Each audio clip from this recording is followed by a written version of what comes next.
work, man, and stay flat, okay? Okay, I'm a flat earther.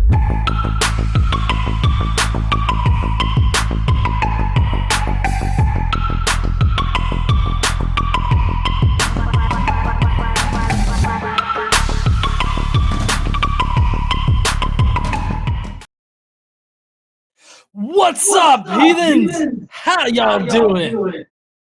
Tonight's video is brought to you by Echoes. Yeah. So tonight we are going to be doing a joint stream with the Non Sequitur Show. We're going to be going over a Daniel Pratt video where apparently he has us cornered with a particular argument about the flat earth and the globe earth and everything like that. So we're going to listen to what he has. It's going to be a little bit different of a stream tonight because all super chats and any new members, we're going to count those up and count those as like a $5 donation. But any of those that occur for this stream tonight, we're going to be donating it directly to Camp Quest, Texas. And so if you want to support Camp Quest Texas or anything like that, then please do a super chat. We will discuss those at appropriate times and everything like that. So we're doing, I'm getting there, honey. Sorry. We're doing that instead of like registering for a wedding, because if you guys didn't know, Casey and I are getting married tomorrow, and Kyle is the lucky officiant that will be marrying us. He gets a free steak dinner out of it and everything. And we got a new member, Timothy Dutton. And we also had Joseph Chappelle earlier, as well as Paul Reap, who did a $5 super chat saying, "Congratulations, GE and KC. We appreciate your donations, and those will be going directly to Camp Quest." I do have a minimum for how much I'm going to be donating tonight, but anything over that is going to go directly to them. So please get those super chats in or anything like that. Camp Quest is a really great organization that does like a secular education and like science-based sort of camp, summer camp for kids. And they're all across the nation, and we're doing one for Camp Quest, Texas. So if you can help out, that would be awesome. If you want to, give us something for the wedding or whatever, that's why we're doing this. We're going to donate anything that you give us to Camp Quest. So we got another one, the Random Explorer. Congrats to GE and KC. Thank you, Random Explorer. So Kyle, what do you? How do you feel? Being on both channels at once right now? Like a hooker, like I'm being used everywhere. In Alabama. Oh yes, but no one told me that I was going to be marrying you guys. You just said you wanted me to come down here for a steak dinner. Yeah, I got a script. Don't worry about it. Okay, as long as you have a script. I'm joined here though with Trumpy Bear. This is the real reason I came. I don't know if you know this, Casey, but you told me like literally minutes before we were coming live that you had a Trumpy Bear. I did. Now, when I first started YouTube, Frankie would have me and Steve on to talk about, in the geek room, we would go over some videos. And every time we did that, we would always end up on the Trumpy Bear video because I made such a huge deal over why they need a bear that's like Trump. Now, see, this is super cute, right? This makes Trump, it kind of humanizes Trump a little bit. But there's also another product that I think is more appropriate to describe, our commander-in-chief. This is absolutely genius. Whoever did this was genius. You have all the problems, and we'll be whipping some of those out too. But yes, I'm super excited. I have turned off super chats on our side here on the non sequitur side, so that people, if you're wanting to send super chats and have those read, please go on to Godless Engineers stream and donate there. So that way we can make sure that all of the proceeds go to that charity. It'll be a lot easier this way. So they are temporarily turned off for this stream. So if you have the inclination and can, please do so and donate over on engineer side.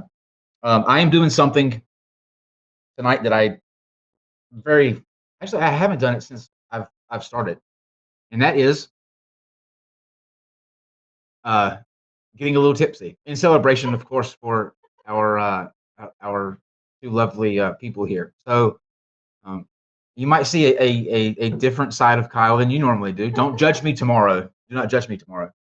And I think that before we get to Daniel Pratt, we had an incident shortly before starting the stream, but it really shows you the resolve, I think, of Godless Engineer and his ability to never give up, never ever give up. And we're going to watch a little video, and you're going to see the story behind this.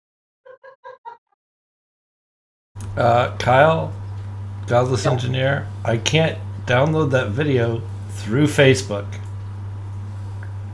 What the hell? Okay. I have to you- actually get it via Google Drive or something else. Send me the video, Casey, through directly to a message. For some reason, Facebook's not letting him download that. So while we wait on that, we can talk about our day today, actually, and what we did today. GE, do you want to explain our outing today? I thought it was great. Oh yeah, I definitely did too. So this is Kyle's first trip to Alabama, North Alabama specifically, and we have the Space and Rocket Center up here. And we went to the Space and Rocket Center, and we were just amazed at everything that they have there now, because, you know, they rotate out different exhibits. And the exhibit this week or this time was the Apollo missions. And they also had presentations on like orbits and how they work. And it was all very cool. The entire exhibit went through like all of the Apollo missions and everything, as well as in the, what's that called, honey? The Johnson Center. The Johnson Center has a full like Saturn V rocket inside of it. Like legit, it's the full thing that's inside of it, and we got to go through there and see like how it works, the different stages. Davidson Center, sorry, the Davidson Center. So we got to see the Saturn V rocket, how it operated, and everything like that. But it also contained exhibits of the projects that happened before that got us to the point of the Apollo missions. That would be Gemini and Mercury. I believe Mercury is the one that put an American astronaut in orbit around the Earth. And then the Gemini is where we sent astronauts up to do different docking maneuvers and everything like that, testing while in orbit in preparation for getting to the moon. And then, of course, Apollo was us putting all the pieces together and making it all the way to the moon, landing on it, and everything like that. So that's what that entire thing was about.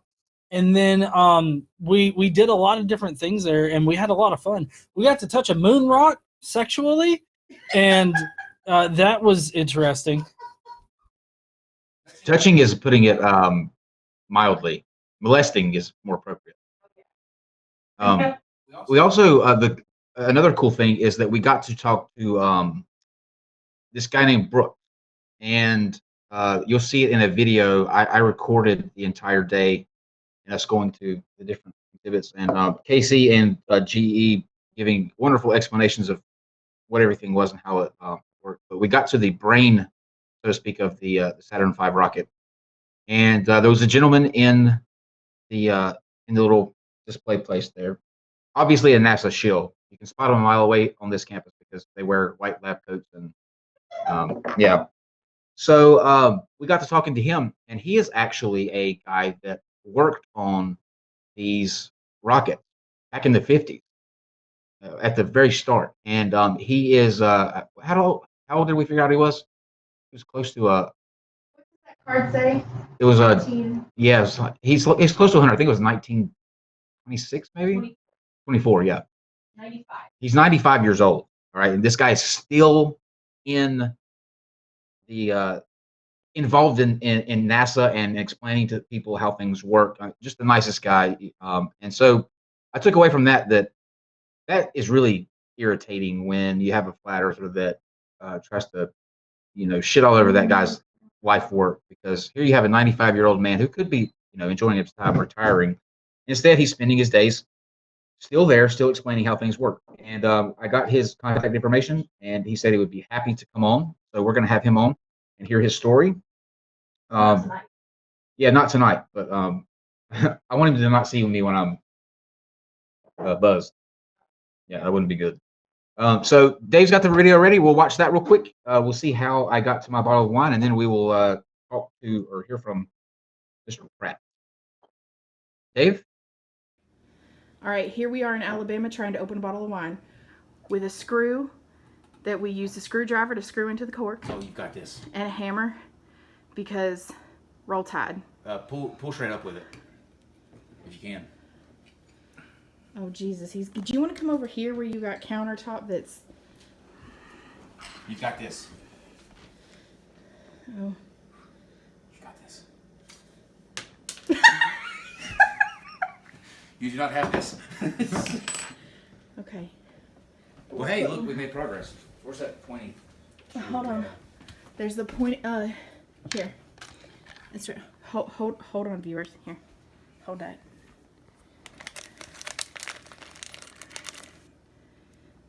There. Screw that sumbitch in. Oh, that one's ready. You can tell. All right, so here's how we're doing this, y'all. It looks like he's set, he's ready. It's going in the bottle. This one won't be so lucky.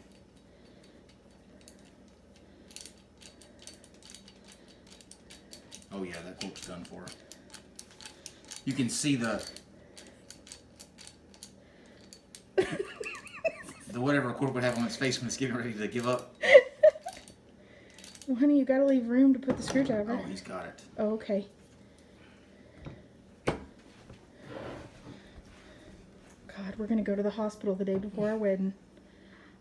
This is how all good stories start. Y'all are not making me feel better about this. This is how all good stories start. Oh, it's coming. He's almost got it. Oh, you got it. Oh. Jesus. How long is this court? This court gets It's like giving deep. birth. Just one more push. Ah. That was anticlimactic. Well, it's not champagne. It's not pressurized. Damn. We did it. Now Kyle can have his wine. Cool. There you go. And that, my friends, is how you open wine in Alabama. Yeah, that's not how you open wine in Alabama. That's how you open wine when you're in Alabama and you don't normally drink wine. You drink fine alcoholic beverages like Bud Light Orange. It almost was like the bottle was given birth to that cork. Like it did not want to alleviate. But however, we have a souvenir here now. You will always have this. This is a momentum of me here, right here. Screw in a cork. Yeah. So that was great. He is the reason that this is happening. So thank you, GE. Salute, sir. You are very welcome. And so, what? Oh. So first, before we get to the actual video of Daniel Pratt, I want to go through these super chats that have come in, and I have to say I appreciate everybody sending in all these super chats. We got Raza43 that says, "Congrats, my friends." Jasper Jeep, congrats on your wedding. Utah Heathen, congrats to KC and GE. Paul Reed, congrats in Camp Bound. Seraph became a new member. Thank you, Seraph. Kuwesa donated I don't know, probably like $5. I don't know. It's $20. Oh, 20. He moved here from the non-sec for the donation. Congratulations, KCGE. Happy days ahead. Awesome. Concord 327. Congratulations, GE and KC. Ken Schaefer, congrats on your wedding. Wishing you both a happy and long life together. Querios and Milk, best wishes and love. You two are goals. Cajun Crustacean says, GE, you aren't Sokka. No touching the moon inappropriately. Hey, the moon loved it. Okay, it was asking for it. It was literally asking to be touched. Anyways, yeah, it did. So it was literally asking for it. Anyways, in the conspiracy says Cinnamon Toast Crunch for the win.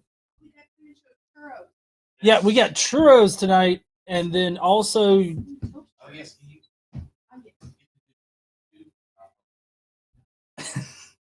I've got to get used to that. We actually have 2 new brands of cereal. We went shopping.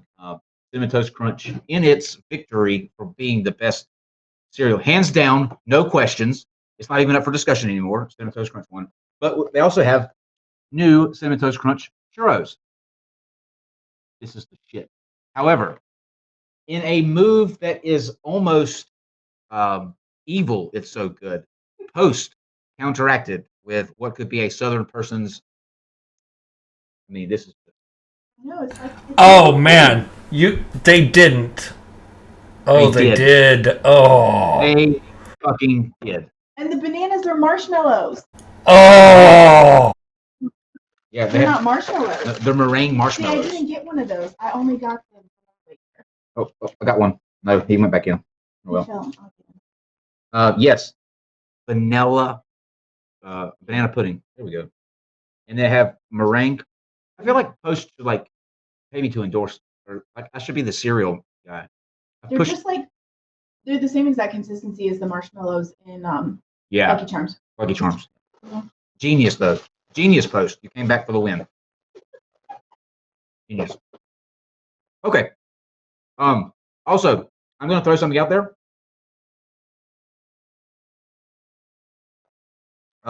For anybody that donates to this charity over $20, GE will tell me, and we will play a game.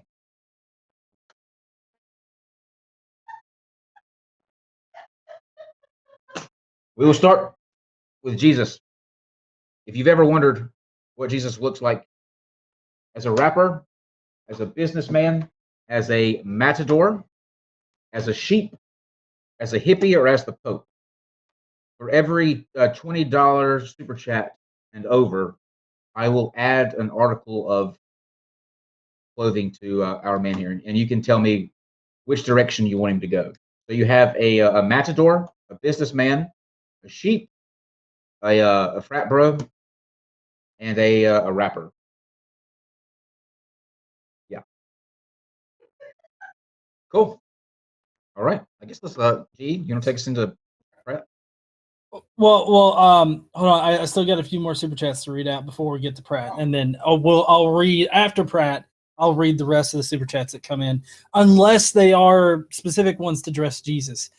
We got Corrupt Syntax that says, "I love you, John, Casey, and Kyle. Thanks to Kyle, I made sure to get my pets, myself, and my children vaxxed and neutered. Well, 3 of 3 on vax, but the vet gave me a weird look if he could neuter my teenagers." Pentalica says, "Push the cork in with a pin." Oh, this was way more fun. Yeah, no, this was definitely better. Jasper Jeep says, "I'm drinking scotch and root beer." Mrs. V, thank you for the donation. Fletcher Eisler says, "GE, you did Bama proud opening that bottle. Lol. Congratulations to both you. Love you both." Thank you, Fletcher. Reese, buy some decent beer. Hey, this is decent beer, okay? I don't know what the fuck you're talking about. This is perfectly fine for me. I have 3 more bottles, and this is the 3rd bottle. Artawin, because I like your videos, because I love to silly tweet at you, because I got a contract at work for an indefinite time, because the cause is great, and because I want to congratulate you two. Ding, ding, ding! Brian Shannon said, "Worth it to see you not cut your hand. If you were going to drink it all, then F the cork. Congrats." And then Artisan Tony says, "Congrats to you, GE and KC, and happiness always." All right, so let's get on into Pratt, since we got all the super chats and stuff out of the way. Get your dingers ready, because he has a lot of fucking dumbass shit. Oh, wait, we got Cajun Crustacean. It says, "Frat bro Jesus, able to turn water and $20 into Bud Light and a beer bong." Do we have a frat bro type of clothing item? Oh yeah.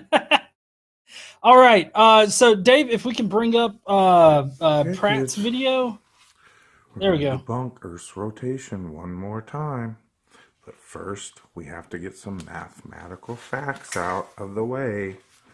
Because we know how our globagandist friends love to contort the truth. So once again, we're pause. back at the... Okay, so first off, here I love how he's talking to us like we're infantile, but in actuality, like I don't think that he actually knows any kind of mathematics, like at all. I think that he could probably manage his bank account, maybe, but I think that's about as all for the math.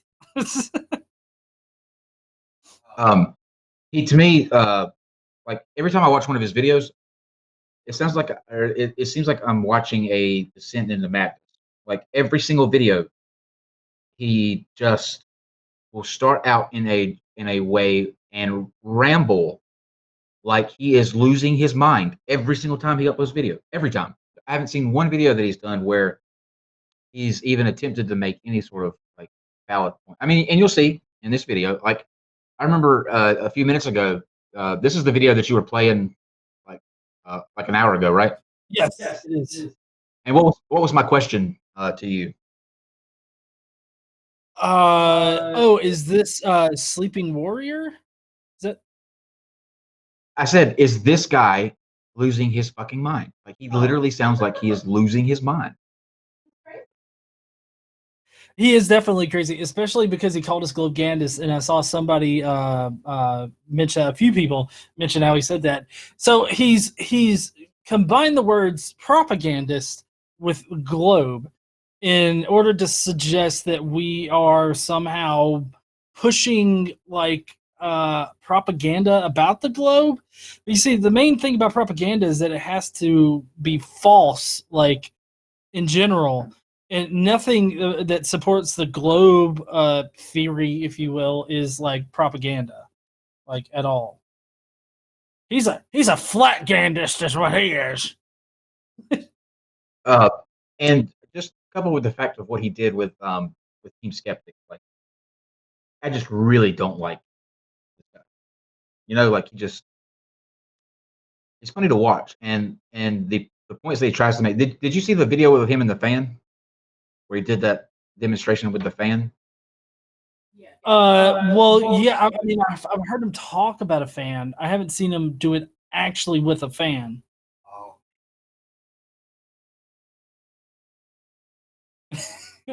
Yeah, yeah. Crismer says that he's already earned this, and it's a fail whale. You know what? I think a fail whale should be an emoticon here on the channel. I'm gonna make one. All right, Dave, can we play? The equator. And our old 15 degrees per hour argument, okay? I want you to imagine this is our clock. This is our hour hand. Our clock has a 24,000 mile circumference. 24,000 mile. More like 25,000, but I mean, it's closer to 25,000 than 24,000. Okay. So that means, globagandists, try to stay with me now. A 24,000 mile circumference clock would be the same size as the 24,000 mile circumference Earth. So, as this hour hand moves its 15 degrees per hour, in order to do that on a 24,000 mile circumference clock, this part of the hour hand would have to be moving at 1,000 miles per hour. Okay. All right, pause. Yeah, so it's interesting he says this, because from an outside perspective, like from a reference frame that's outside of the Earth, the surface of the Earth at the equator does move at 1,000 miles per hour. But when you put the reference frame like here on Earth, then you have to use it's a different reference frame.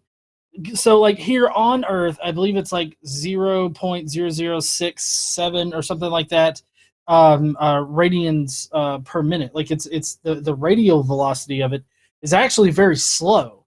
So what he's saying here, while technically is correct, on the Earth, like from a reference frame on the Earth, it does not seem like it's moving that fast. One, the atmosphere is moving along with the Earth, and plus we're moving along with the Earth. So that's why I say the reference frame is important here. That's what he doesn't understand. And you can't just write numbers on a piece of paper, draw a circle with a radius line, and say that you know math. Yes, you can. You absolutely can. This has been proven by Kent Hovind. He is he was the actual person that debunked the lines on a piece of paper argument. So actually, you can. He does this with like I'm going back to the fan because that is sort of the same thing here. He literally tries to, and he said that at the beginning of that video. He said, "I'm going to have to take you, you globe believers, and treat you like you're back in kindergarten." And he goes in this long diatribe about how we don't understand how real science works, that we need to be on a fundamental level better at sort of grasping the basics. But all he does is rant. And like the guy's drawing a clock, like a 2D clock on a piece of paper. And he's trying to equate this to the actual shape of the earth. It's just, I mean, it's so funny. If it wasn't so sad, it'd be hilarious. You know what I mean? Like if this wasn't a genuine attempt by him to prove a nonsensical point, it would really be funny. But it's well, not. that and the guy is completely patronizing. Like he's such a he. Like if you want somebody to talk to you seriously, don't treat them like children. That's the worst thing you could possibly do. He's an angry, bitter person that, for some reason, thinks that everything the government says it's the same MO. Like I always go back in. If you were at that place that we were at today, and saw the things that museum had, the attention to detail that every one of those parts has on its own. I mean, if he wants to go back to basics, let's go there. Those things were as detailed as you can. I mean, just like to the minute level detailed. And seeing these things in front of you, when you see the video, like it won't do the scale any justice. But these things are monstrously huge, and you're up underneath them looking up. And I mean, it's just that the idea that these people that work for NASA, that guys like Brooks, who have spent, the guy's 95 years old and he's still there answering people's questions about rockets. The idea that you can have somebody like Daniel fucking Pratt waltz in and draw a clock on a piece of paper and say that what they do and what those guys do and what guys like Brooks does is a sham. It's just laughable. I mean, like at this point, it's just like, how dare him, and who the fuck does he think he is? That's how I feel about it. Well, who is he? He's a crazy ass, nearly homeless person in a garage with a marker and a piece of paper. That's who he is. How dare you not lick his asshole?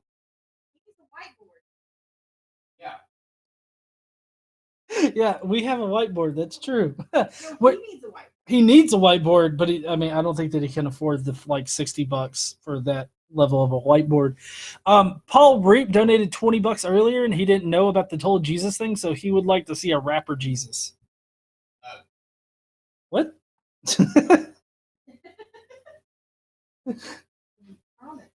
All right.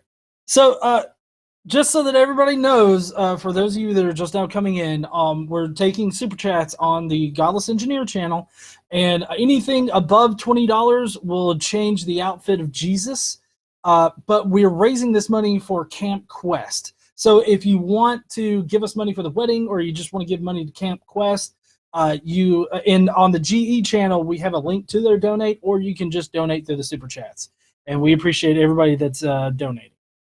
All right. So let's, there's rapper Jesus. Hello. Okay? This is mathematical fact. Correct? Correct.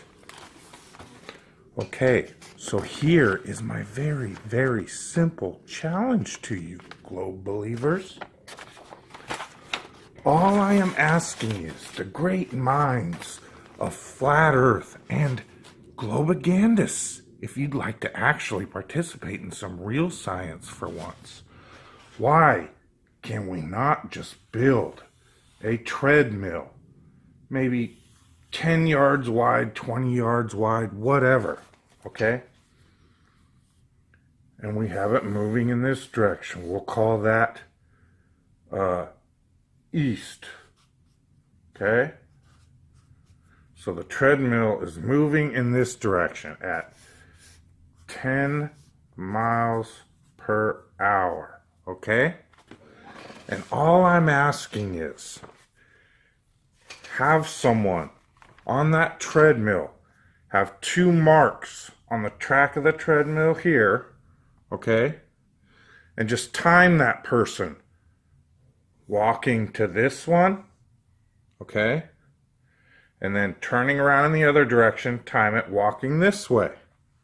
And then have a point here on the track and a point here on the track.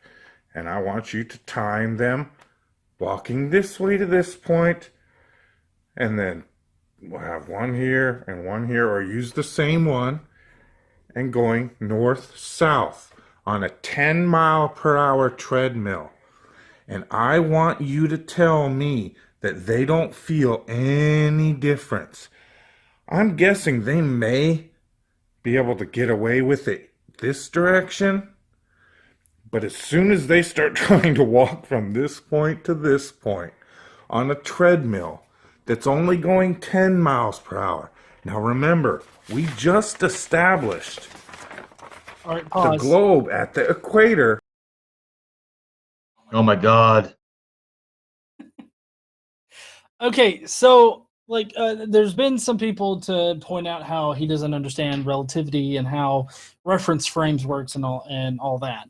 That's true, but his fundamental misunderstanding here is the speed at which that this treadmill is going. Now, in order for a 20-yard long or wide or whatever treadmill to make it all the way around in one 24-hour day, it would have to be going 1/64th of an inch per second. So if like it wouldn't be going 10 miles per hour, it would be going the 1/64th of an inch per second. Which let's see. 4 inches times 12. That's 0.1825 feet. Yeah, that's what. Let's see, 164. I can just do this inch to feet. 0.0013. It's 13 thousandths of a foot or something like that. So basically, like for it to be going like that fast per whatever, like it would be going very, very slow is basically what it would be going. So I don't understand why he can't understand like the differences in speed. Like the radial velocity of the Earth is at 0.0007 or 0007 radians per second. And he's really not applying it correctly, and that's where his fundamental misunderstanding is. Of course, you can't tell this fuck that. You can't tell him that he's doing it wrong, because he thinks that he's right in everything that he does. I've yet to see a like I said a minute ago, like I can't stress this enough. I haven't seen a video to date where any point that he makes is even like somewhat coherent. He's one of these people that think that, and there's several flat earthers like this. They do math, and they have charts, and they put up statistics, and it's all applied in a way that is not the way that it should be. And they're trying to like make these principles fit in a way that the way that reality works just doesn't happen. His examples here are nonsensical, and like Team Skeptic said, Daniel Pratt, you're just a fucking idiot. Oh, he was ready. Oh, I ding when somebody says fucking idiot. he was ready with that though. That's some good sound effects control. I'm impressed. Hey, you know, we're goddamn professionals. I'm here, impressed. pal. I'm impressed. I like it. Well, I believe that was Dave that dinged, wasn't it? Yeah, it was me. Yeah. No, I like your ding, honey. No offense, Dave. We but I like, we both I like we both dinged, but Casey's ding was better.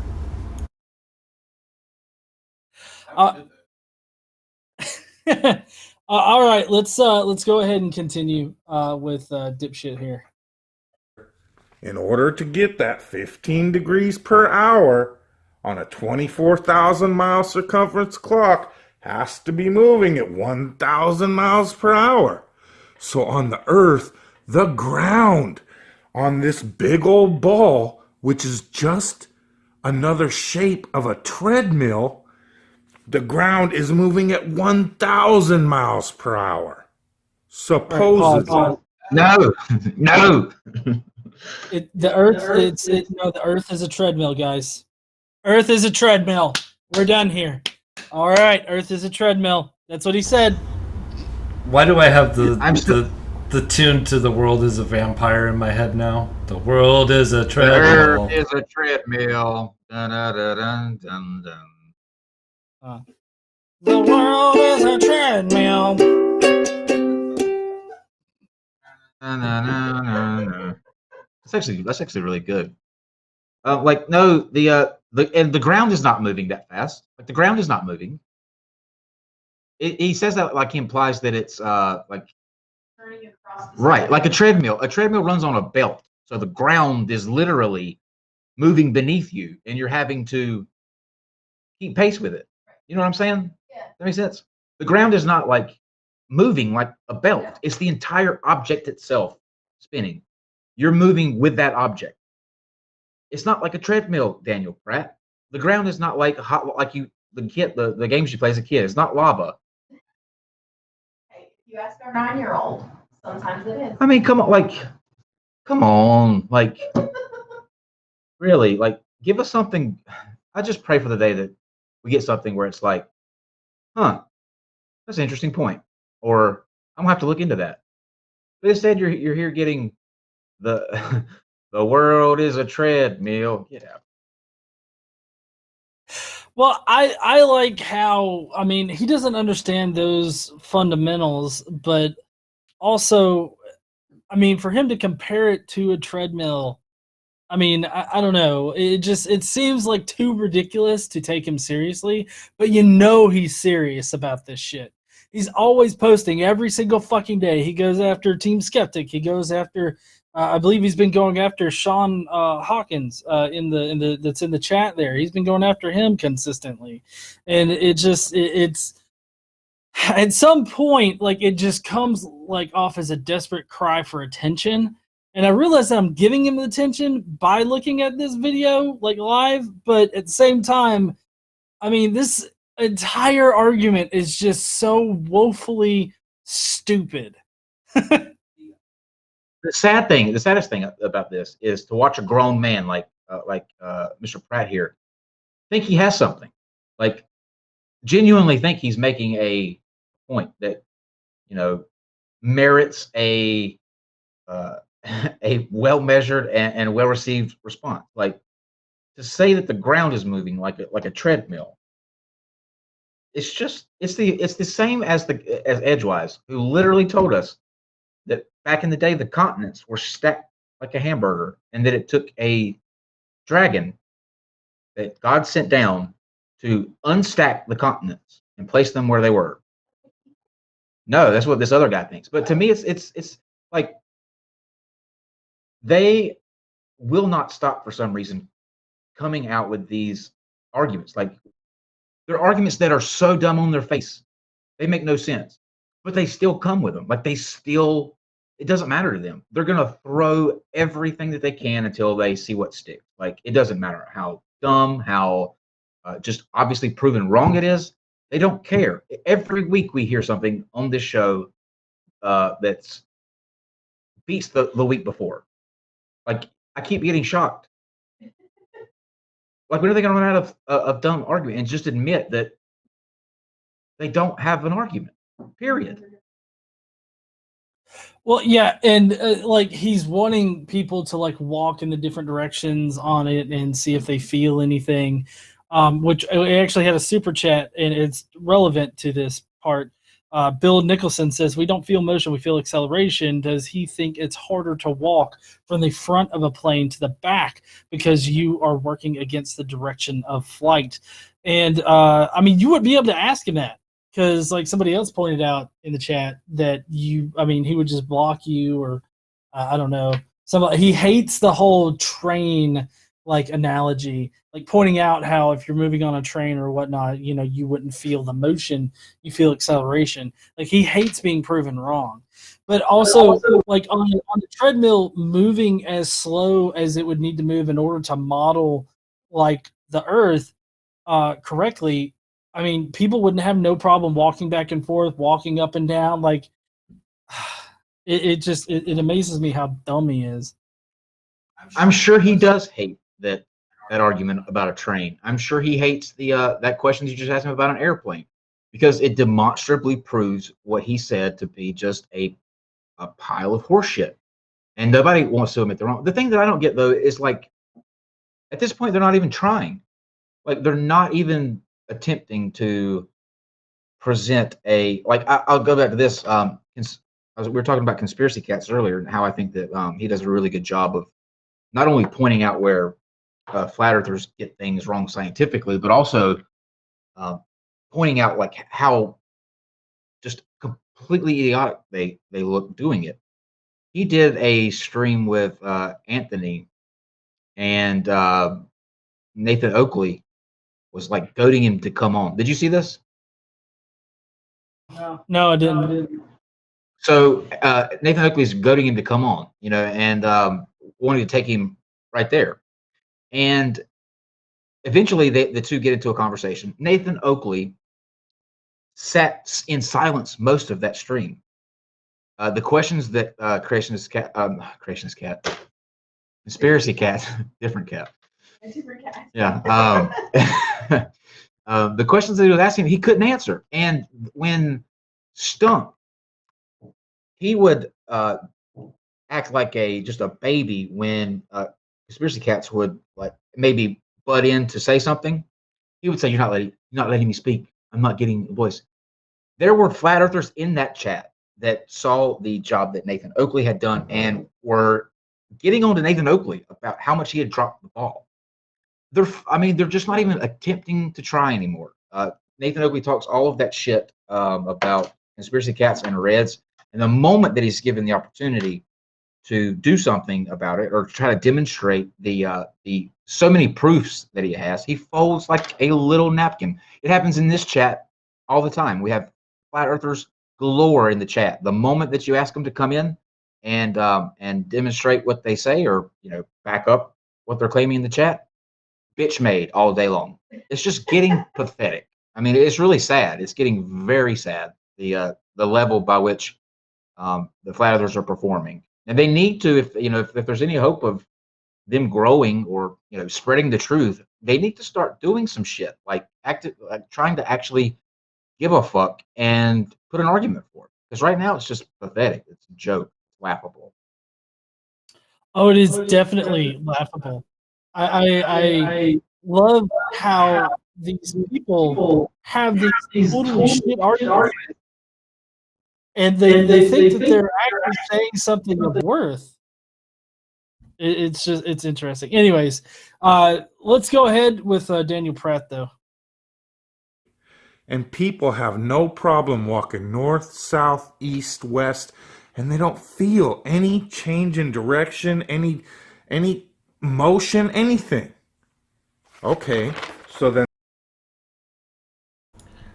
I do have to point out that people feel a change in direction when they fall down, hence the force called gravity. Yeah, they do feel a change in the direction like that way and whatnot. And I mean, you feel a change in acceleration. So like falling down would definitely be a change in acceleration. But I mean, like they say, go ahead. It's not the fall that gets you, it's the sudden stop at the end. Yeah, exactly. they should have no problem doing it on a 10-mile-per-hour treadmill that just represents a moving ground.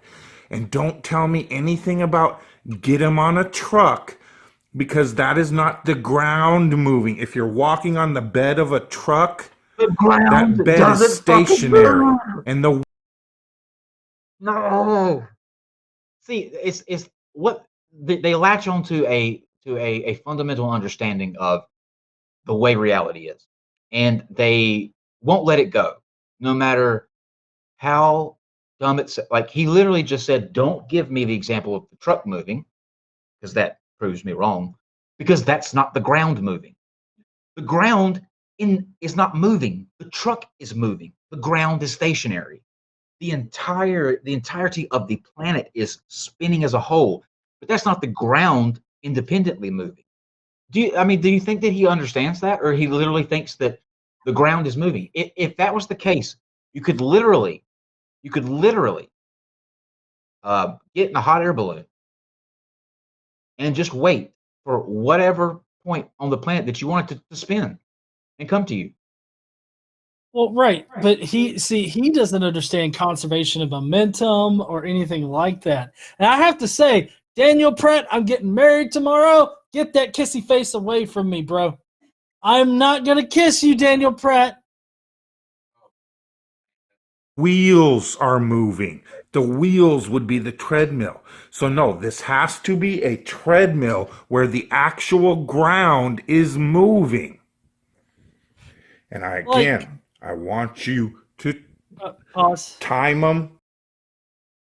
Like, I mean, I get the sense that he thinks the tectonic plates are just constantly moving around the Earth. Like, and that's what's moving around the Earth. Like, the Earth's not actually moving, but the tectonic plates are. Is that what he's trying to say here? Because that would be kind of like a treadmill Earth. Okay. I was in an airport this morning because I flew here from North Carolina. You know, in some airports they have those long, moving platforms. You know, you step on them and they're moving in the direction. You can continue to walk while that thing's moving, but it moves in one direction. It's kind of like a flat escalator, right? I don't know the technical name, but it's a moving platform. Right, You get on there and you're able to speed through them. This is what he thinks that the Earth is like as a whole. Like everywhere you step outside, it's a moving platform going in one direction. Does he not realize that when you walk outside, you can move in any direction that you want to, like independently, and you get no resistance back from that? I could walk outside and go north, south, east, and west, and I get the same amount of resistance. Like there's nothing pushing back. It's not like a goddamn treadmill. No, exactly. But does anybody else notice how like Daniel Pratt looks like one of the henchmen from like a action movie where he's serving the boss guy, but yet he's the guy that's gonna die as soon as you see him. Like you see, he's like a red coat or a red shirt or whatever the fuck. Like he just he's immediately gonna die. Nick Cage would play him in a Netflix movie. I'm reminded of that line from A League of Their Own. See how it works is the train moves, not the station. Oh yeah, nice. I've got this clock. It proves the Earth is a treadmill. That was the worst Nick Cage impression ever, but whatever. All right, we could go ahead and play. When the treadmill is stopped, time I'm walking here to here, and then when it's going at 10 miles an hour, time I'm walking here to here and here to here and here to here and here to here. If the Earth is a globe and moving at 1,000 miles an hour, there will be no time differences, no significant time differences. It should be easy. And they should tell you, no, I didn't feel anything. I didn't feel anything. You ever tried to be on a treadmill at 10 miles an hour? Imagine trying to walk sideways across it. Okay, Good pause. luck. What is he talking about? Like, I don't think Pratt has ever been on a treadmill. Like, I know that I'm a fat ass, but I've been on treadmills before. I don't think that he actually has. What is this hill that he's dying on? Like here, like it's the treadmill hill. I'm trying to figure out why his water heater's behind him. I've seen a lot of flat Earth arguments. I've never seen one this incorrect, but someone so convinced that it is. Like he literally thinks that that the road is a treadmill and that you can get on it and you can just ride it. Like when you walk outside, right? You have to actually create movement. If you want to get from point A to point B, you have to move your legs and get there, right? On a treadmill, that's not how it works. There are countless videos of people who try to, step down on a treadmill and eat it because the thing's spinning and they're not moving with it, and that usually doesn't end very well. So the fact that he thinks that the planet is some big belt that is moving around and we're able to just, I don't know, run with it or it's just so stupid. Like I can't even believe he's literally gone on for 15 minutes almost about the most incorrect example I've ever heard on flat Earth. This right here has more truth to it than anything Daniel Pratt is saying right now. Just think about that. I'm gonna see if I can get a particular video to Dave. I don't know if we'll have time to watch it, but maybe we can just watch a little bit of it because Pratt actually, at one point in time, he tried to disprove the rotation of the Earth using water, a ball that was stuck to a power drill. Oh my god, that was so funny. Please find That was weird. this guy, or can we call Reds?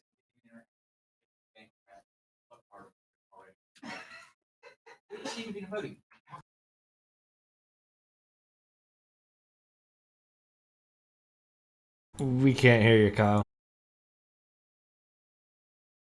I said, can we not just get Reds in here and award Daniel Pratt the Dumb Fuck of the Year award? Like already, he's the ultimate dumb fuck. There is no dumber fuck on the planet than Daniel Pratt. Yeah, so I believe it might have been, was it crap, it might have been Frustrated Atheist. Somebody asked, Frustrated Atheist, Godless Engineer, are you saying he's the Sean Bean? No, you see, Sean Bean, like, at least makes it a little bit before he dies. This is the guy that you see, that you're introduced to, that says something snarky or smart-assy, and then he gets eaten by a velociraptor. Like, that is who Daniel Pratt is. He's what's his face? Oh man, what is that guy's name? No, Keanu Reeves. Keanu Reeves has a very like every movie that I've ever seen him in. I can't wait for him to like just eat it. That's just a personal rant. I'm gonna shut up. We've got another corrupt syntax sent in some more. He says, increase tone and decibel low to high. I want to stick my head under this damn semi out of frustration. Daniel Pratt, you are a fracking idiot. Take clothes off of Jesus, please.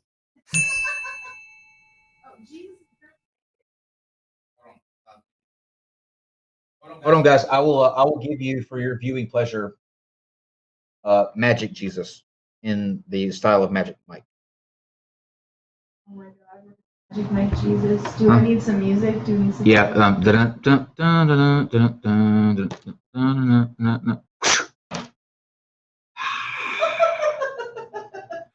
Again, If I wasn't going to hell think, before, I definitely am now. number one, that a treadmill. I have the other video loaded up. Okay. Yeah, was there any? All right, G, go ahead. Well, no, I was gonna say let's see if he gets anywhere else. I can't remember if he makes another point or he just rambles on about it. But the other one's only like 4 minutes long, and we can pretty much just watch his experiment. Yeah, I want to see if he ever gets like to something that could be an actual point, or how he's going to end this. Like, Yeah. he's got to get out of this hole somehow.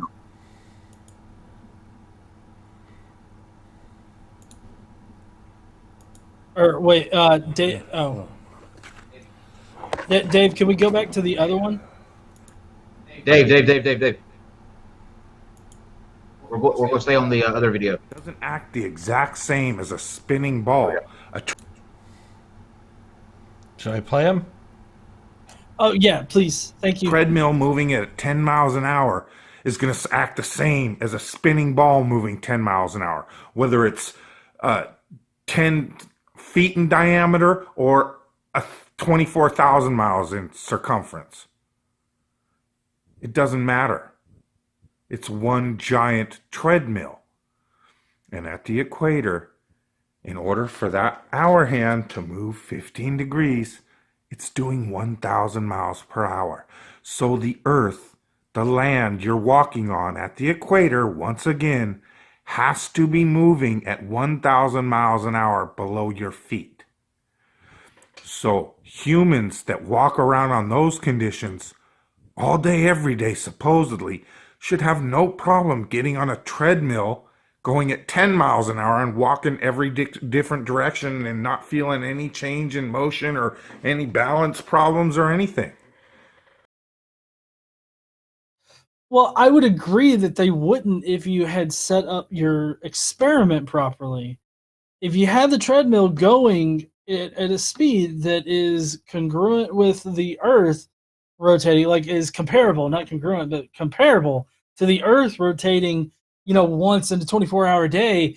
Like if you had to go in that speed, no, they wouldn't feel any difference. Like they'd be able to walk back and forth, whatever. They could probably take their dick out and walk one way or another, and they wouldn't feel any kind of draft or drag. But I mean, I don't understand his fundamental. Like, I understand what his fundamental misconception is. I don't understand why he holds to it so hard that he's like, fucking treadmill Earth, people. We live on a treadmill Earth, and that's how things are gonna be. Treadmill Earth, hollow moon. The sun is close to the Earth. The moon is close to the Earth. The stars are lights in the sky. The moon is a light. There's a dome over the planet. These I'm not even going to call them questions. These idiotic statements continue to pile up, and for some reason that I don't get, and I wish somebody would explain it to me, there is a answer for why things work the way they do. And with the answer that you and I, accept, it's provable, it's demonstrable, it's you can make predictions based on it. It works. It's a model that works. It doesn't need any special explanations. It doesn't need it doesn't hinge on somebody lying to you. It doesn't hinge on the truth being sequestered away. The model fucking works. It's just a fact. That's the fact of the matter. It works. But for some reason, they're willing to embarrass themselves to this degree to make these claims like the Earth is a treadmill, or the moon is hollow, or that the sun is this ball of just lights that circles, a couple miles above our heads every day. NASA gets a ladder, goes up there, unscrews it at nighttime, puts it away. It's all of these things that work. They look at and scoff. Can't be that, because the government lies to you, man. They don't want you to know the truth. Fuck you. Like, of all the things that they can lie about, fuck you. That's what I have to say, Daniel Pratt. Fuck you.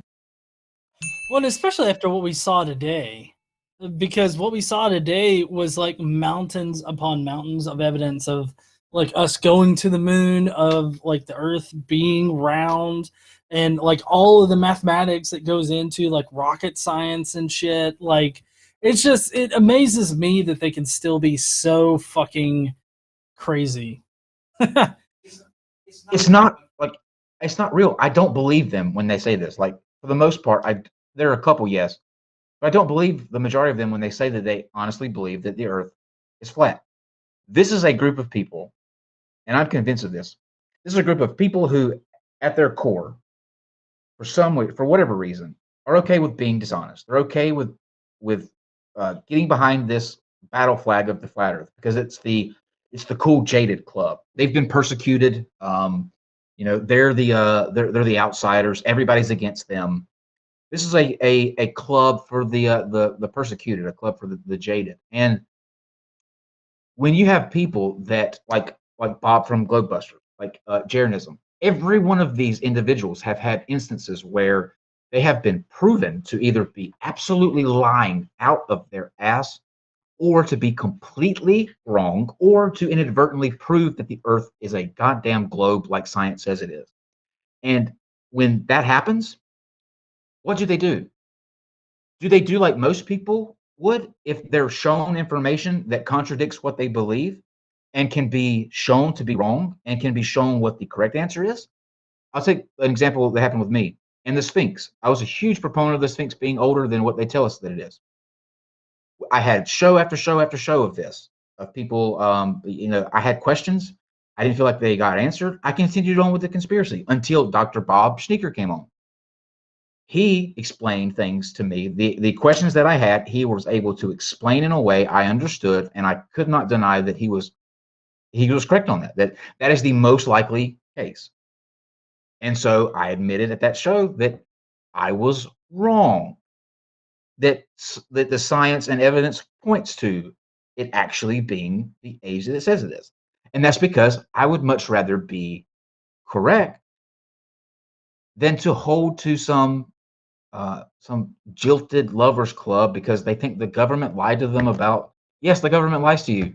Grow the fuck up, get over it. They're not going to tell you everything that you think you need to know. That's just a fact of life. Maybe it's not the way it should be. That's the way that it is. What you don't get to do is sit around and make up these bullshit theories that just confuse people who are actually trying to find answers by drawing on a piece of paper a diagram of a treadmill and talking about things that don't really work that way in reality and just confusing people. That's just a shitty person. You're not interested in truth. You've been shown the truth. Jeranism proved that the Earth was a globe. He literally said, if this light is shown to come through this top hole, then that would happen on a globe Earth. And what happened? It shined through the top hole. And he said, interesting.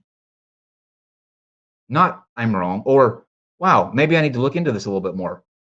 No, damage control mode kicked in. How can I spin this? The gyroscope with Bob. How can this thing be wrong? Not how could I have been wrong with my my thoughts or the experiment I thought would prove my beliefs correct. No, the instrument's incorrect. I have to encapsulate it in this this tube that will keep it from. Well, what he actually said was, well, obviously we're not going to accept that. Exactly. Obviously, we're not going to accept that. What does that tell you? That doesn't tell. Look, these people are fucking dishonest. They're liars. They don't really believe that the Earth is flat. No one, I don't think, can be that stupid. I don't think you could will yourself to be that stupid. Maybe, but I don't think that Daniel really believes the shit that he's spousing here. No. How could he believe that when he can step out on the ground and stand still and not move? That by itself is not a fucking treadmill. It's a ground. It's stationary. But it's getting like I get so, like my patients wear in when this happens. They're just dishonest. They're in a cool club on the internet on YouTube. They get attention. They're not after truth. They have no interest in being incorrect. They come and spout dropity. What the fuck is dropity? Levity? Trees grow upward, therefore gravity's not real? You're going to uproot centuries of actual physicists and mathematicians by looking at a tree and noticing that it grows upward. And that's your proof that that gravity doesn't exist? Get the fuck out of here. No, Seriously, get the fuck out of here. I disagree with the levity thing. It's always going to be uppity to me. I don't care what that's associated with. It's always uppity.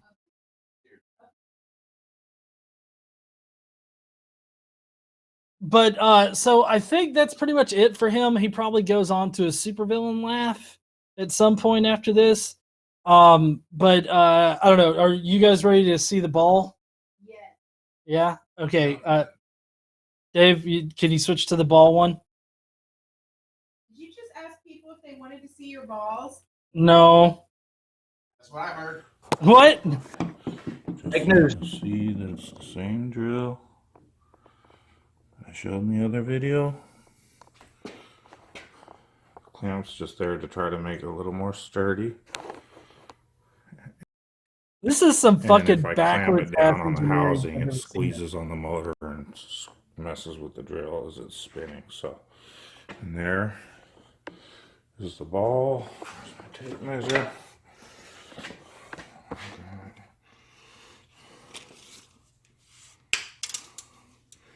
It is 8-inch diameter kickball. Hopefully you can see that. Close enough, I think. And then my camera's flopping everywhere. Okay. Ooh, let me get you set up. God damn it, Pratt! Get your science shit together. Oh, up here. Here is the variable switch I'll be using. Can you imagine to get the ball? The joy that he was probably feeling setting all of this stuff up? Like, So again, this is what they want us to think. I should be spinning it the speed to represent Earth. That's too fast. Yeah, it is. It is too fast. But that's as slow as the variable speed thing will go. And so that's even though it's still way too fast. But again, like I explained in the last video and the other day, that's how slow, even slower it would be spinning. Have you ever heard a scientist ever, GE, in a lab doing an experiment, looking for results, for precise results, go, close enough? Has that ever happened? Has an academic paper ever ended with, in conclusion, close enough? No. Probably not. No. You know why? Because that shit doesn't cut it. It may cut it in your lab. His workshop. Well, this is just It's his garage. It's his close enough. Close enough. Just everybody. With Jarednism, it was interesting. I want with Daniel Pratt to be that'll be the next show. Close enough. I want to see what happens when the water hits the drill. That's what I'm waiting for. Did you get all the plaque out of my arteries, Doc? Close enough. Did you connect up all the tubes with my heart surgery? Close enough, I did. There might be a leaky leak or two. I hope I was just showing that. But this is how slow it would be spinning. I mean, slower. Way slower, even. Hold on. You know, this would be more representative to what they say it should be if I were to pour this water on there now. But like I just showed you, this is nowhere the rim velocity of what the true equator of Earth is in miles per hour. In order to reach that same force or rim velocity, this The maximum I can get to is 107, what we came up with miles per hour. But using this switch, I'm only going to go to halfway up. Okay? And we'll see what happens with the water. Hopefully it doesn't get all over the phone. But here we go. Ready? And hopefully the ball stays on.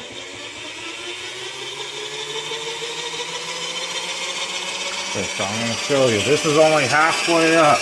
The dial is only halfway up, okay? Here we go. You ready? Here's the water.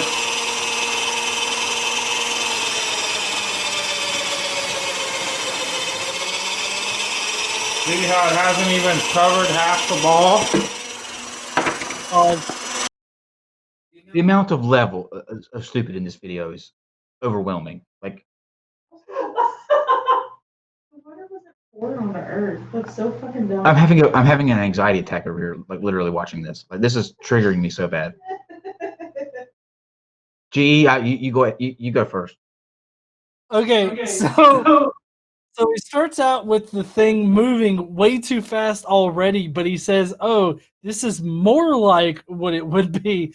And while that's technically a true statement compared to what he's testing at, I think that the fact that the entire ball like rotated once in like, what was that, like a minute and a half?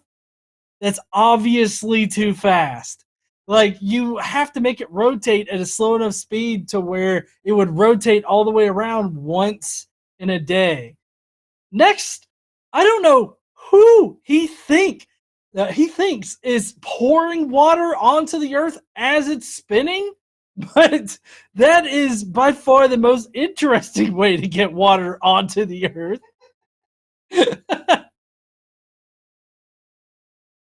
This is I mean, honestly, I don't know what to say to that. Like, honestly, like half of me is hating myself for sitting here listening to this moron pour water like God's watering a garden. And number two, you hit the nail on the head. The scale thing is a incredible factor in this. And you're not, unbeknownst to him, apparently, we are not on this planet as it's spinning, starting from a state of 0 and going up to the amount of speed that it's spinning. We are in a constant state of motion. You do not, you feel acceleration. Right. Now, if the Earth were to stop spinning, we'd be fucked. We would be fucked.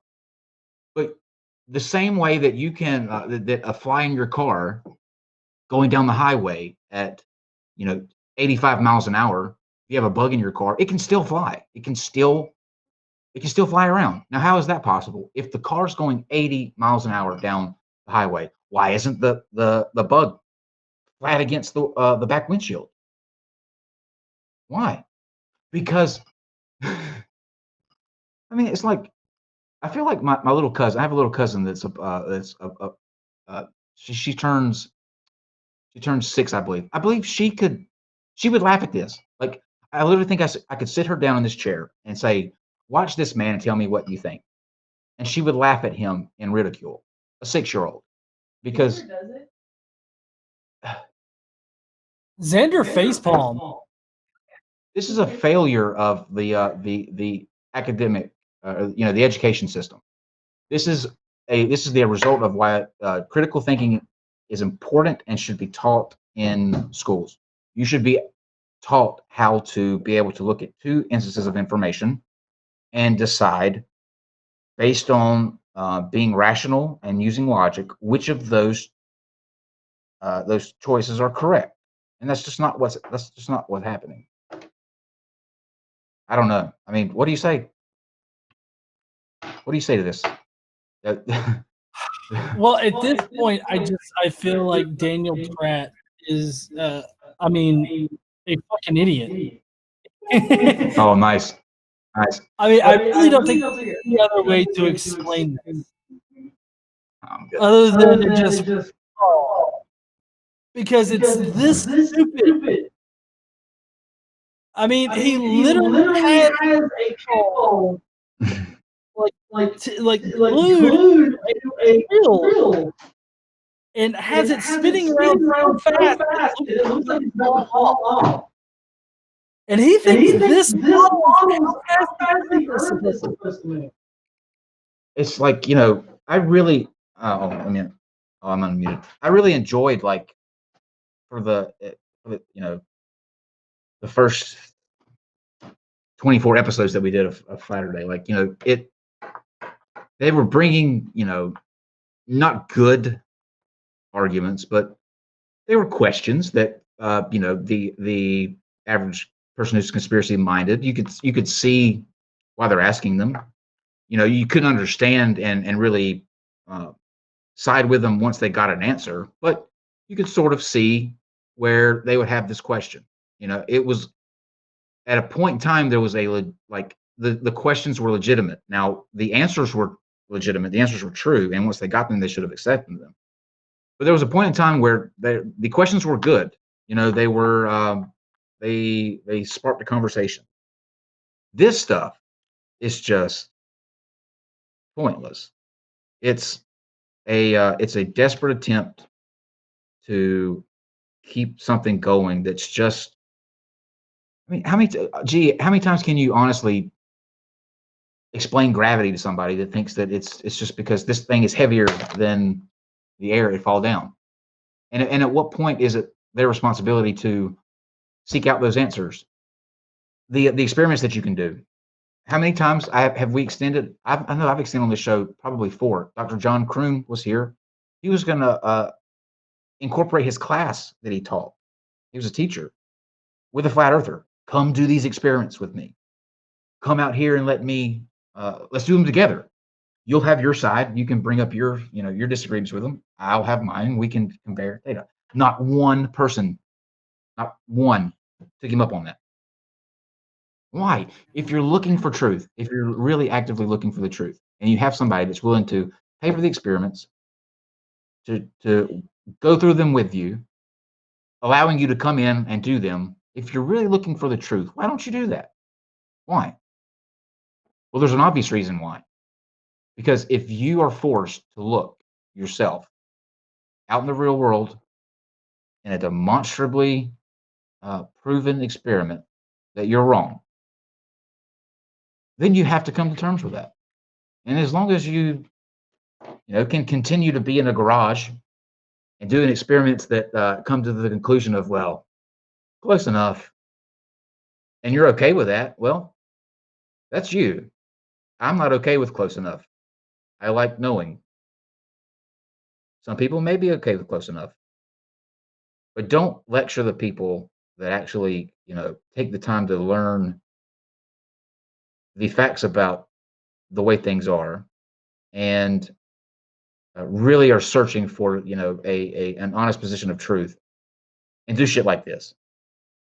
Or insult people like Brooks, who's 95 years old and lights up like a light bulb when he's talking about back in the day when they were putting these rockets together. If you were to see that guy, like we did today, to stand in front of that guy and listen to him talk about when they were putting those rockets together, you can't fake that. You cannot fake that. I mean, this guy's whole life it's incredible. And these guys like this shit all over him. A man has spent almost a century doing things to 66 years. Yeah, 66 years of his life doing things. And this is at the end of the war, doing things to further the knowledge that we have on this planet. He's actually doing the things that we learn things from so that we can have a better understanding of the world in which we live. And they shit all over this man who still gets out of bed at 95 fucking years old and still goes to this center and still has these conversations with people who want to know how things were back then. And you've got this guy in a fucking garage spinning a goddamn kickball on on a wheel and throwing a jug of water on it. Fuck you. Seriously, fuck you. So, Kyle, we have a super chat from Miss V that says, Kyle, lick Jesus like a true Christian. Lick Jesus like a true Christian. This is gonna be awkward. Make him full screen. I'm trying to think. Lick Jesus like a full Christian. True. I'm trying to think. How would a Christian lick? Well, I mean, they would suck Jesus' dick. So probably starting from the base and going to the tip. You gotta turn it around so people can see it and like lick it. Well, that's licking his booty hole. I feel like it's. No, I mean like. She wants me to give Jesus a rim job. No. Yeah, she does. Like just like reach around. Ugh.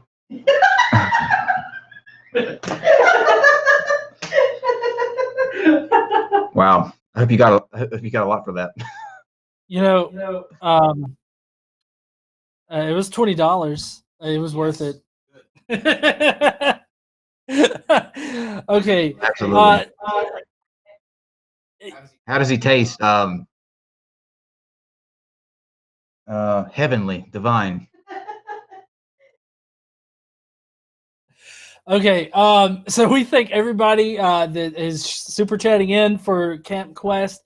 If you want to do a super chat, we'll definitely read it at the end, unless it's $20 or above, in which you can make Kyle do anything, even give Jesus a rim job. Wait a minute. That was not part of the agreement. That was not the deal. The deal was he was going to address it. Listen, I've seen this scenario before. This played out in my college years, right? I would start getting drunk, and then people would say, "Yeah, Kyle will do it." Oh, you want to dive in that back dumpster behind the dorm? I will do it. Yeah. That was bad. Yeah, it was a bad night. You know, the worst thing that you can hear the next morning after going out, like partying or whatever, is someone saying, "Dude, do you remember what you did last night?" Oh, that's the worst. And then they come with video. I was right at the peak of when cell phones, first got video. I remember when the first commercial came out about text messages. Like, now you can send, your family's text, and it was just like, you had a Sony Ericsson that was. Yeah, and you had to click the buttons 3 times to. Yeah, so it was awful. It looked just like this. It was a square box, and the display pad was like this, and then you had all the buttons. It looked like a calculator. And you would get this like text you could barely read. It came in 2 colors. You had light, dark, and dark, dark. Those were the colors, for real. You had to like angle it underneath the light to be able to read it. But these things you could run over these things, wouldn't crack. Oh, that's the damn Nokias. Yeah, those bricks. Yeah.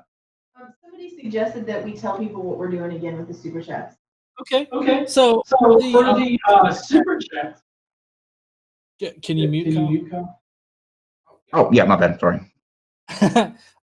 So for the super chats, what we're doing is we're donating all super chats, everything that we receive, to Camp Quest, Texas specifically.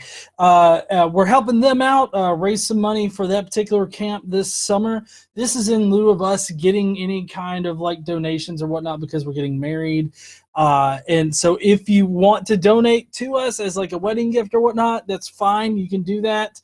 We're going to be donating, It'll be going to Camp Quest. There's also a link in the description. If you'd rather directly donate, you can do that too. And that's what we're doing. And I hope we've already got a great number of super chats, and we really appreciate you guys doing it. So they've got a summer camp planned for June 15th is the start, June 15th to the 22nd. So if you're in the Texas area, definitely check them out if you have kids and you want to send them to a good secular type of science-based summer camp. Until the non-sec people come to. Yeah, all the non-sec people, I know you're over there. Come over here and donate $2 to kids to learn science, and we're discussing anti-science to promote positive actual science.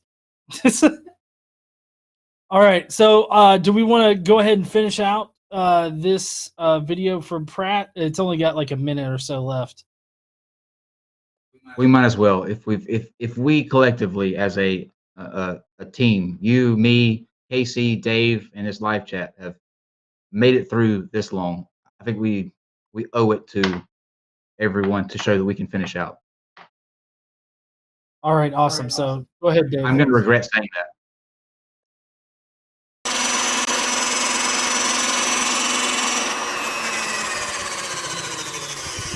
The water didn't even get all the way down to the rim. Okay? And notice how it starts to potato out like the pear shape, Neil deGrasse Tyson's pear shape, okay? See, it didn't even get down to the halfway point of the ball. And that was only halfway up.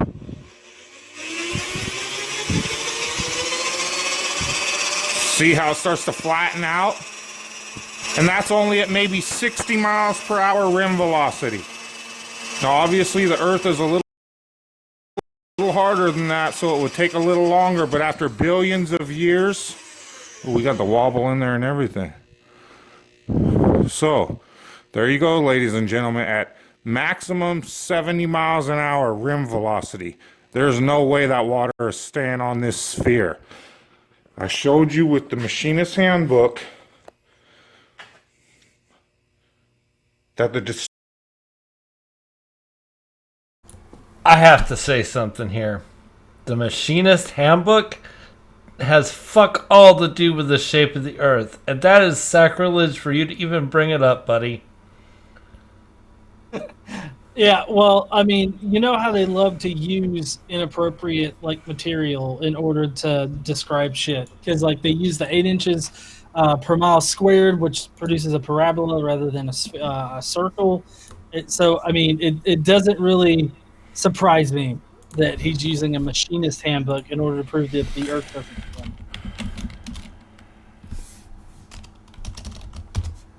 I can hear Dave breathing. Oh boy. It's because I accidentally gave someone a moderator wrench who shouldn't have had a moderator wrench. Uh-oh. All right, let's see what he's going to say.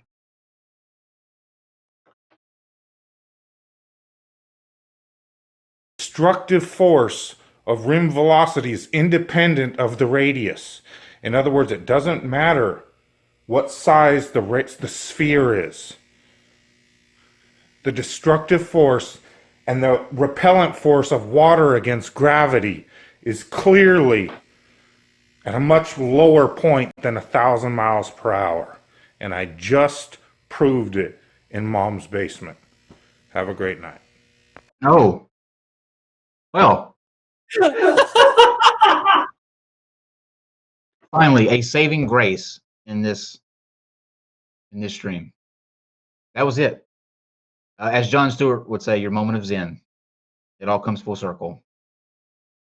You know, I have to say, the worst thing that you could probably hear after any night, would be, Daniel, get up! It's time to make your shitty ass fucking video in the shed.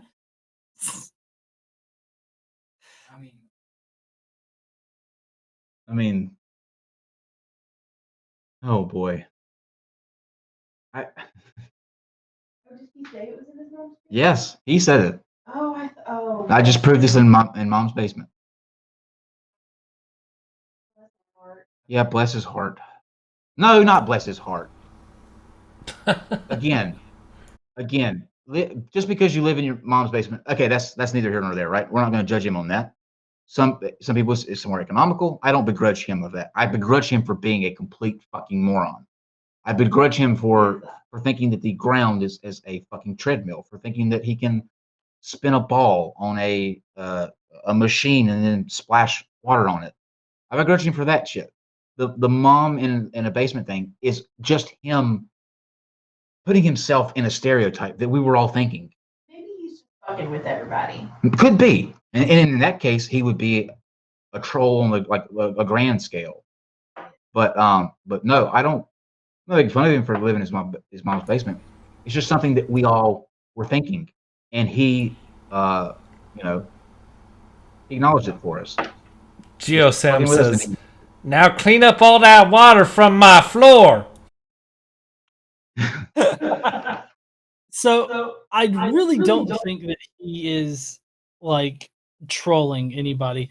I think that he's very sincere about how dumb he is. Okay? Because I mean, he makes videos all the time threatening people like Sean Hawkins, Team Skeptic, other people. I mean, he's very much into the whole flat earth mindset. And the fact that he, like, in his perspective, it, like, we experience like no motion or anything like that, like a treadmill outside on the earth, because the earth's flattened and stationary. That's what he thinks.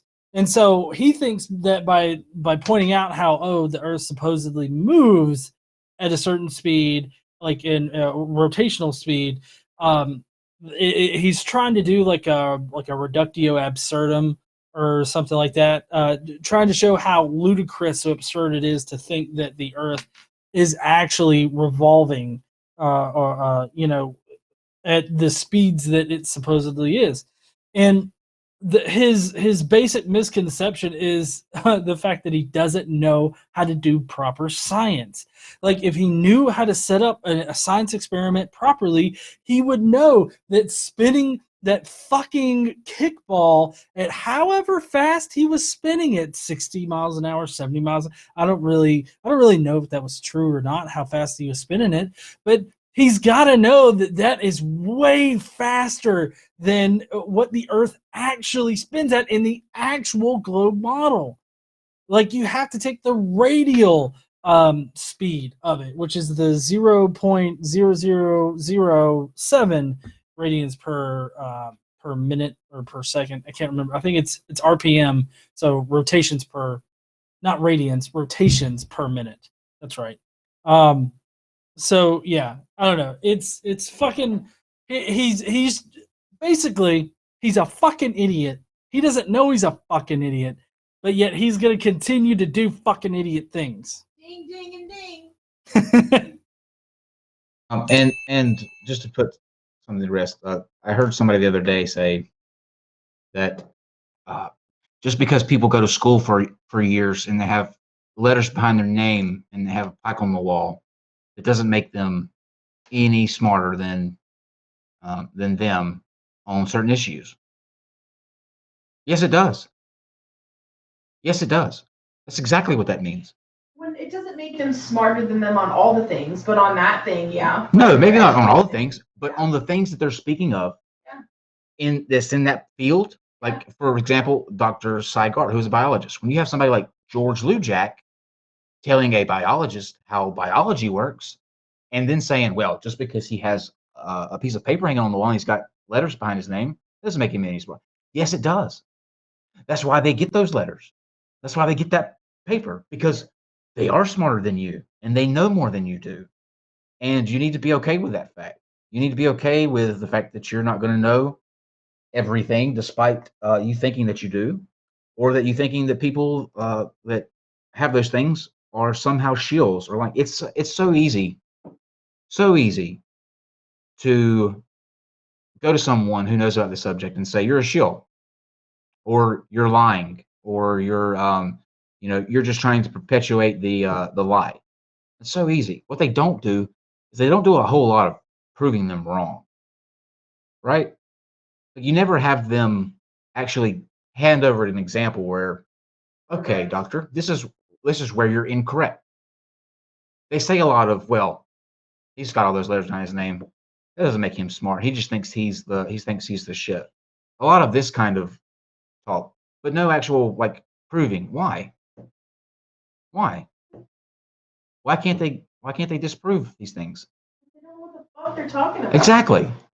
It's just so, it's gotten to a point where it's just so, like, they're so predictable now, and they're just, we used to be able to do these things and get people in. Like, I remember the days back in over the summer where you had to turn people away, these flat earthers. You know, like there were nights we would do flat earth, they were lined up. You couldn't keep them away. Now it's like pulling teeth to get. I mean, I don't blame them. I don't blame these people for not wanting to come in. They get their ass handed to them every time they're in, and it's bad. I mean, there's never been a flat Earth thing that we've had on our channel. And GE, I'm sure the people that you've talked to, where any of them have even come close to anything that sounded like a good argument. It just doesn't happen. No, So it really doesn't. So why do they want to keep coming in and getting their ass kicked? They don't. They don't. Yeah, they are smartening up, but I feel like this is just a prime example of like the Dunning-Kruger effect, and I think that the ones that are like the ones that do come on that are say they're legit flat earthers and they stick it out as a flat earther. I think that they're just a prime example of Dunning-Kruger, because it's like the more you think you know about a subject, the worse you become, or the least you know about a subject, the more of an expert you think you are. And so I find it hilarious that these people set up these experiments and then are like, "Whoa, Jesus Christ! Maybe if we cover it in unicorn cum, it'll deflect the heavenly energies." I don't know. It could be a thing. Can we please get a unicorn to jerk off on this motherfucker, please? Hey, see, you roll your eyes, but I guarantee you, if you give it enough time, that will be an argument. Unicorn cum will be a desperate enough argument at some point where they'll be putting it out there. Don't look. I have learned one thing: don't count them out. But here's what I like to do. I would like to have, if there's somebody out there. Oh, sweet.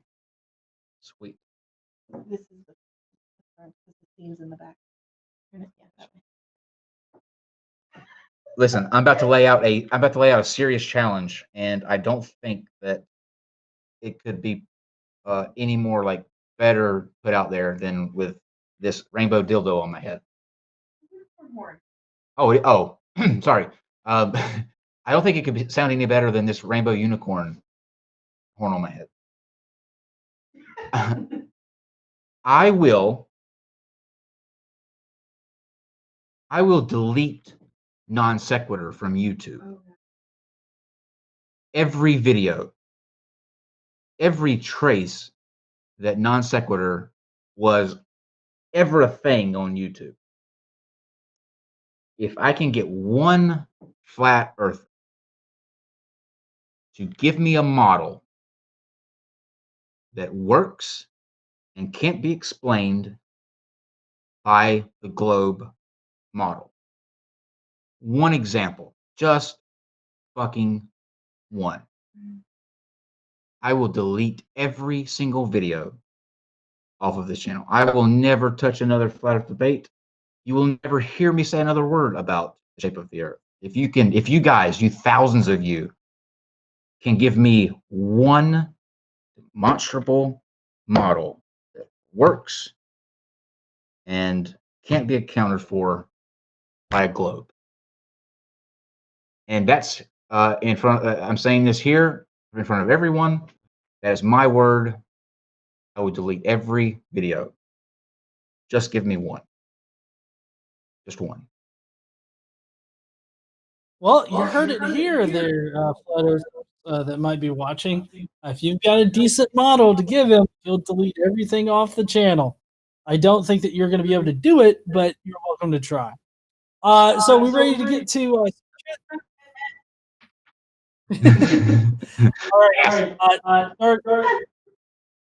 So starting back, we've got. Kyle, can you mute? Oh yeah, my bad. Sorry. That's fine. Artisan Tony, congrats to you, GE and KC, and happiness always. Thank you, Artisan. And then there was Cajun Crustacean asking for Frat Bro Jesus at the beginning.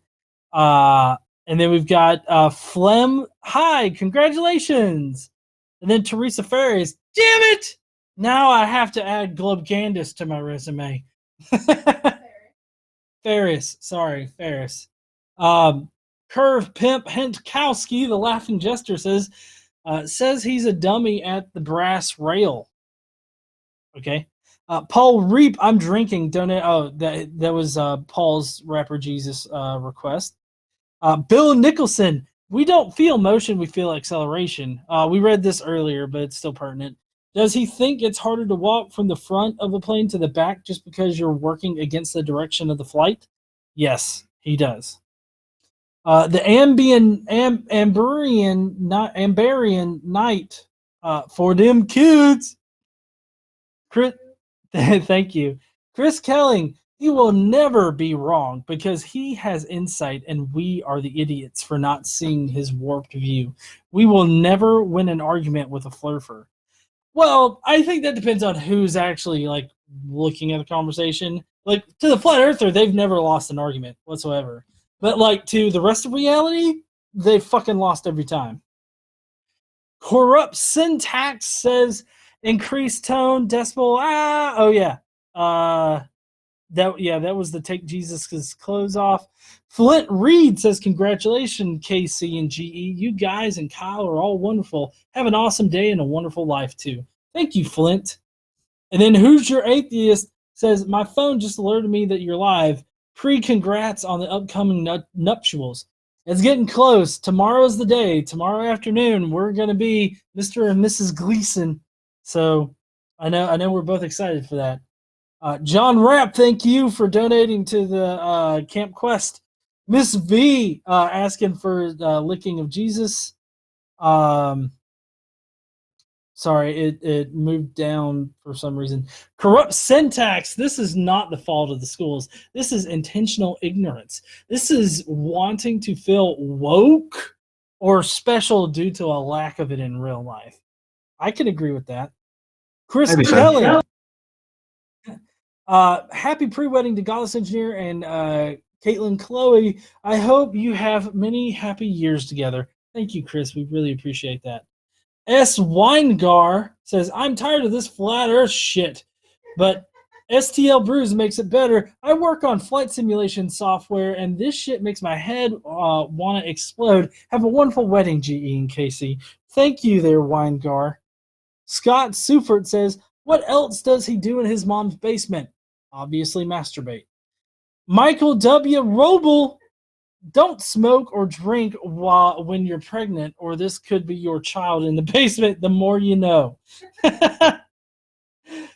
got John Rapp, DP, and at Nothing Isn't As It Seems in the chat. How much more stupid do you guys have? So much that it hurts my brain now. Oh, then we got Sarah Kissel. I can say, based on my time in the past few years at Camp Quest, Texas, that all our campers could discredit this guy in seconds. Even the youngest. I want to show it to them this summer to see the reactions. Should be hilarious. That would be awesome, Sarah. Then we got Scott Sufert. It says, Kent Hovind has never lost a debate either. That's a good point.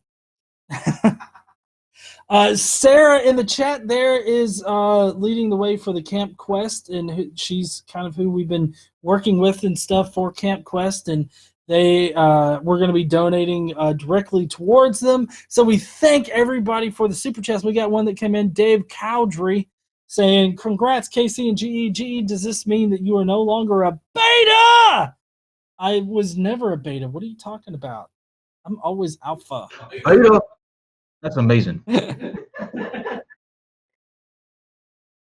Was sorry. Was that all the super chats you had? Yes, that was all the super chats. Okay, so here's what we do now collectively as a live chat. If you're drinking, it should be all of you. We're going to raise a toast to the couple tomorrow. It has been an absolute pleasure getting to know the two of you. I couldn't be more thrilled and excited for both of you. I think you both deserve all the happiness in the world. I know you'll find it if you don't consider yourself that you have already. Thank you for letting me be a part of this special day, and to tomorrow and then forever. And to you all. Cheers. A different kind of dinghy. Yeah. Thank you, Kyle. Oh shit. Thank you, Kyle. Yeah, I I know. really appreciate it. Yeah, so we're gonna go off. We're gonna get married tomorrow. It's gonna be awesome. And when you see us on the Monday night stream, we will be Mr. and Mrs. Godless Engineer. So we will see you guys then. Don't forget to stand up and use your voice and all that kind of good shit. And we will see you heathens later.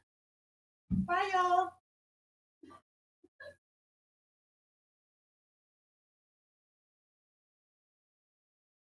Oh, Lord.